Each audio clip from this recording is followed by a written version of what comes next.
नमस्कार। आपके अपने यूट्यूब चैनल वेस्ट्रोवाय आचार्य नरेंद्र वासुदेव पर आप सबका स्वागत है। मैं हूं आपका अपना astrologer and real estate vastu consultant. अब एक प्रश्न सबके दिमाग में रहता है, एक क्या कई प्रश्न रहते हैं कि वास्तु क्या है, इसकी ज़रूरत क्यों है, वास्तु करवाना चाहिए या नहीं करवाना चाहिए, और इसके करवाने से क्या होगा, आदि आदि। बहुत सारी ऐसी चीज़ें हर एक आदमी के दिमाग में चलती रहती हैं। और इस तरह के प्रश्नों के उत्तर एग्जैक्टली नहीं होते, परंतु फिर भी एक विश्वास की बात होती है कि अगर आप भगवान पे विश्वास करते हैं, अपने ईष्ट देव पे विश्वास करते हैं जिन्होंने ये वास्तु और एस्ट्रोलॉजी बनाई है, तो इसके ऊपर भी विश्वास करना बनता है।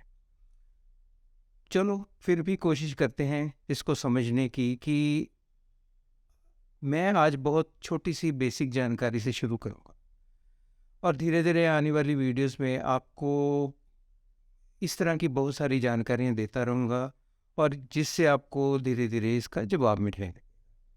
वैसे तो आजकल बहुत सारे लोग इसको बिलीव करने लग पड़े हैं और हमारे बहुत से आज के आचार्यों ने इसके ऊपर बहुत काम किए हैं और इसको बहुत अच्छे से लोगों के घरों में लागू करके और अच्छे रिजल्ट भी लिए। तो चलिए हम पहले जानते हैं कि वास्तु क्या होता है। हाँ, अगर आप इस चैनल पर नए हैं तो जल्दी से मेरे इस चैनल को सब्सक्राइब जरूर कर लें ताकि मेरे सभी वीडियो पहले आपको प्राप्त हो। वास्तु का अर्थशास्त्र के अनुसार क्या है? वास्तु शब्द का अर्थ है रहने का स्थान, जहां पर परिवार के साथ सुखी जीवन व्यतीत किया जा सके। संस्कृत में शब्द आता है वस निवास से, और उसी शब्द से वास्तु शब्द की उत्पत्ति हो। अब वेद पुराणों, शास्त्रों में और अन्य बहुत से ग्रंथों में जैसे सांख्य दर्शन है, विश्वकर्मा प्रकाश है, मानसार है, मायामता है, इनमें महर्षियों ने वास्तु के बारे में बहुत से रूल्स बनाए और इसका शास्त्रों में ये भी देखा गया है कि इसका प्रचलन देवी देवताओं के बड़े बड़े महलों के निर्माण के लिए किया जाता रहा है। जब हम अपने शास्त्र पढ़ते हैं तो उसमें ये सारी चीज़ें पता लगती हैं। इससे एक बात का पता चलता है कि हमारे ऋषियों ने हजारों वर्षों पहले ही वास्तु को जान लिया था और जन कल्याण के लिए वास्तु के इस शोध को हमारे मंदिरों में, अपने मठों में, आश्रमों में और राजाओं महाराजाओं के महलों में और आम जनता के लिए भी इसको अपनाया। सबने इसके ऊपर शोध करके इसकी प्लस माइनस जितने भी थे वो सारे अमेंड करके हमारे पास फाइनली में ये एक अच्छी चीज़ आई। अब उन्होंने तो इसलिए किया कि संसार का कल्याण हो सके, पर संसार ही इन बातों पे कम विश्वास करने लगा है। खैर एनीवे, तो एक छोटी सी कथा इसके बारे में मैं आपको बताता हूँ कि जब सृष्टि का रचना के समय में एक कथा मानसार ग्रंथ में आती है। वैसे तो हर ग्रंथ में अलग अलग कथाएं दी गई हैं, परंतु इस कथा का शाब्दिक अर्थ को एज इट इज़ मत लेना कि ये एक समझाने के लिए बताया गया है कि बेसिकली ये क्या चीज़ है। तो मयमता नामक ग्रंथ में कथा प्रचलित है कि एक बार ब्रह्मा जी ने एक ऐसे प्राणी की रचना की जो कि पैदा होते ही आकार में बहुत बड़ा हो गया और जो उसके सामने आ रहा था उसको वो खा रहा था, उसको ख़त्म किए जा रहा था। तो उसकी फिर भी भूख शांत नहीं होती थी। इसको देखकर बहुत से देवताओं के मन में भय पैदा हो गया और वो ब्रह्मा जी के पास गए कि ब्रह्मा जी, इस प्राणी ने तो सबको ख़त्म करना शुरू कर दिया, संसार तबाह हो जाएगा, सारे लोग ख़त्म हो जाएंगे, तो यही बचेगा बाद में, तो इसको अब मार देते हैं। ब्रह्मा जी ने कहा कि नहीं, ये मेरा मानस पुत्र है तो इसको मार नहीं सकते, इसका मैं कोई ना कोई उपाय करता हूँ।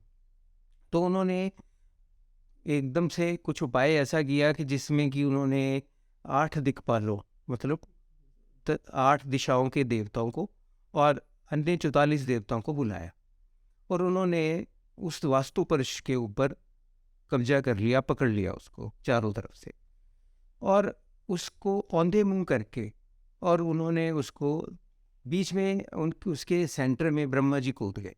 ब्रह्मा जी उसके सेंटर में बैठ गए, आकार विशाल था और उसको धरती के ऊपर उन्होंने औंधे मुंह लिटा दिया। और उसका सिर जो था, वास्तु पुरुष का जो सिर था धरती के ऊपर, नॉर्थ ईस्ट डायरेक्शन में उसका सिर आया और साउथ वेस्ट डायरेक्शन में उसके पैर आए। इस तरह उसकी प्लेसमेंट की गई। अब इसकी अदरवाइज पोजीशन हम वास्तु ग्रिड में भी देख सकते हैं। वास्तु पुरुष मंडल आपको मिलता है यूट्यूब में, आप देखेंगे तो आपको मिल जाएगा वास्तु पुरुष मंडल। तो उसमें सभी देवी देवताओं की, सभी देवताओं की, देवियों की तो नहीं, देवताओं की, देवियों की भी है, देवियाँ भी हैं उसमें बहुत सारी। तो देवी देवताओं के सभी उनके वो जो सिस्टम है वो दिखाया गया है कि कहाँ कहाँ, ये ज़्यादातर 81 पदों वाले वास्तु पुरुष मंडल में दिखाया गया है। अब उस प्राणी ने ब्रह्मा जी से प्रार्थना की कि हे प्रभु, मेरे को किस चीज़ की सज़ा दी जा रही है? आपने मुझे जैसा बनाया मैं वैसा हूँ, और मैं जो अपनी नेचर के हिसाब से काम कर रहा हूँ। अब उसकी प्रार्थना सुनकर ब्रह्मा जी समझ गए थे। ब्रह्मा जी ने उसको वरदान दिया कि, वरदान देते हुए उन्होंने उसको देव की उपाधि दी और उसका नाम वास्तु पुरुष रख दिया। तो उन्होंने कहा फिर कि साथ में एक और वरदान दिया कि जो मनुष्य इस धरती पर कोई भी कंस्ट्रक्शन करेगा और वास्तु प्रिंसिपल्स के अनुसार उसको बनाएगा, उस स्पेस को, उस घर को, चाहे फैक्ट्री हो, चाहे कमर्शियल जगह हो, कोई भी चीज़ हो काम करने के लिए या घर में रहने के लिए, कुछ भी बनाएगा और वास्तु प्रिंसिपल्स के अकॉर्डिंगली बना के उसमें रहेगा, तो उसके बाद वो एंटर करने से पहले तुम्हारी पूजा होगी, तुम्हारी पूजा में तुम्हें भोग लगाएगा। तो भोग लगाने के बाद फिर उसके बाद उसको तुम सुखी जीवन का वरदान दोगे, और जो ऐसा नहीं करेगा उसकी रास्ते में रुकावटें ऑटोमेटिकली आनी शुरू हो जाएंगी। अब इसीलिए हम जब गृह प्रवेश करते हैं, उसके समय में वास्तु शांति की जाती है और पूजा की जाती है, ताकि जो आखिर में कोई छोटा मोटा दोष भी बचा है वो दोष खत्म हो जाए। अभी इस कथा को समझने के लिए ये जान लें कि इस तरह की कथाएं आपको पहले भी बताया बहुत सारी मिलती हैं ग्रंथों में, और इन सब का शाब्दिक अर्थ समझने के लिए थोड़ा लॉजिक लगाइए। लॉजिक ये है कि बेसिकली पहले ये सोचना चाहिए कि ब्रह्मा जी ने वास्तु पुरुष को धरती के ऊपर ही क्यों पटका। मान लो, ये समझ लो, धरती पर ही क्यों पटका या धरती के ऊपर ही क्यों रखा, और इतने देवी देवताओं को साथ में लेके क्यों आए और बीच में आप बैठे। तो ये एक इसका साइंटिफिक सिस्टम है, एनालिसिस है, और ये पूरी धरती को कवर करता है ऑटोमेटिकली। तो अब इसमें उन्होंने इस कारण किया कि ये जो बिल्डिंग साइज है, आर्किटेक्चर है हमारा, तो ये जो नेचर में हमारे एलिमेंट्स हैं इनका और देवी देवताओं के आशीर्वाद का, एनर्जी फील्ड्स का फ़ायदा उठा लिया जाए, और अपने जीवन को इन सभी डायरेक्शंस को मद्देनज़र रखते हुए और देवी देवताओं को एनर्जी फील्ड को बैलेंस करते हुए उसका लाभ उठा के अच्छे से अपनी ज़िंदगी को गुजारा जा सके, और उनके वास्तु प्रिंसिपल्स के अकॉर्डिंगली हम वास्तु के बने हुए घरों में या अपने कामों में अच्छा सा काम कर सके। और इसमें एक बात और आती है कि जो हमारे 18 महर्षि हुए हैं, उन्होंने अपने समय में वास्तु के नियम बनाए, वो मनुष्यों की भलाई के लिए किया गया था। अब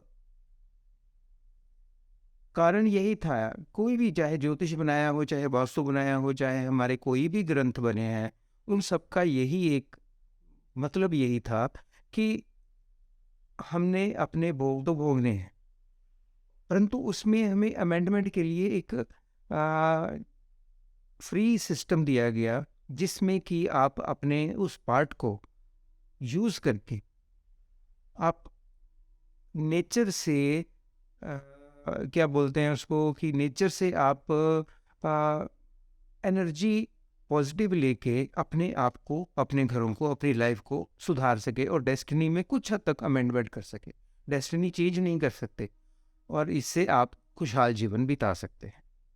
परंतु कुछ लोग ऐसे भी हैं जो भारतीय होकर भी इन चीज़ों का मजाक उड़ाते हैं, परंतु आज की डेट में वेस्टर्न्स पूरे भरे पड़े हैं और वो इसके ऊपर पूरा फेथ करके अपने घरों को वास्तु प्रिंसिपल्स के अकॉर्डिंगली ही बना रहे हैं और सुखी हो रहे हैं। एक वेद शास्त्र में बात लिखी गई है कि जो ब्रह्मांडे सोई पिंडे, जो पिंडे सोई ब्रह्मांडे। जो ब्रह्मांड में है वही हमारे शरीर में है, और जो हमारे शरीर में है वही ब्रह्मांड है। इसका मतलब ये है कि जो एलिमेंट्स, जो नेचर, जो चीज़ ब्रह्मांड में है होती है, वही हमारी बॉडी में आ जाती है। तो ब्रह्मांड को तो हम बैलेंस नहीं कर सकते, वो तो ऑलरेडी बैलेंस है, परंतु हम अपने शरीर में, अपने घरों में, अपने स्ट्रक्चर में 5 एलिमेंट्स को बैलेंस कर सकते हैं। तो 5 एलिमेंट्स कौन कौन से हैं? 5 एलिमेंट्स यानी पंचभूत। पंचभूत वाटर, जल, एयर वायु, फायर तो अग्नि, अर्थ पृथ्वी, और स्पेस आकाश। इनसे 5 एलिमेंट हमारे बनते हैं। तो इन एलिमेंट्स को हमारे शरीर के अंदर एनर्जी फील्ड, या अपने शरीर के साथ साथ अपने घरों के एनर्जी फील्ड्स को, उसके अकॉर्डिंगली इन 5 एलिमेंट्स को बैलेंस करके हम अपने वर्किंग प्लेस की, घर की डिज़ाइन बनाते हैं, वास्तु के अकॉर्डिंगली करते हैं। उसमें एक बात होती है कि ये जो 5 एलिमेंट्स हैं, अगर नेचुरली बात करें तो ये 5 एलिमेंट हर एक में सामान्य नहीं होते, किसी में कम, किसी में ज़्यादा। तो वात पित्त कफ के अकॉर्डिंगली हम इसको देखते हैं कि किसी में वात पित्त कफ श्लेष्म, इस तरह की आयुर्वेद में ये चीज़ें बताई गई हैं। तो इसको हम उस हिसाब से मैनेज करते हैं, तो इसको बैलेंस करते हैं हम। तो अब ये जो एनर्जी फील्ड, वात पित्त कफ या एलिमेंट्स हैं, इसका इम्बैलेंस होना ही हमारे वास्तु दोष को, एनर्जी को, हमारे बॉडी को कहीं ना कहीं बीमारी, कोई ना कोई सोच में कहीं ना कहीं कुछ दे देता है। अब अगर आज के समय की बात करें तो सिंपल टर्म्स में ये कह सकते हैं कि ये जो इम्बैलेंस हमारे बॉडी में या हमारे स्ट्रक्चर में आता है, उसको बैलेंस करने का नाम ही वास्तु बोलना है। तो ये था वास्तु के बारे में एक छोटा सा एनालिसिस। तो नेक्स्ट वीडियो में मिलते हैं हम किसी और जानकारी के साथ। अगर आपको मेरा ये वीडियो अच्छा लगा है तो आप सभी मेरा चैनल सब्सक्राइब करें। सब्सक्राइब करने के साथ साथ लाइक, शेयर, कमेंट आदि करते रहें। और सब्सक्राइब करने के लिए क्या करेंगे आप, जो बेल आइकन है उस बेल आइकन को दबाएंगे, तो ऊपर ऑल नोटिफिकेशंस है उसको क्लिक करेंगे, तो मेरे जो भी वीडियो बनेंगे तो आपको सबसे पहले नोटिफिकेशन मिलेगा, आपके पास आएंगे। आप एंजॉय करिए और फिर कमेंट करके बताएं कि और क्या जानकारी आप चाहते हैं। And thanks for watching. भगवान भोले शंकर आप सबका भला करे। May God bless us all with the solution to every problem. धन्यवाद।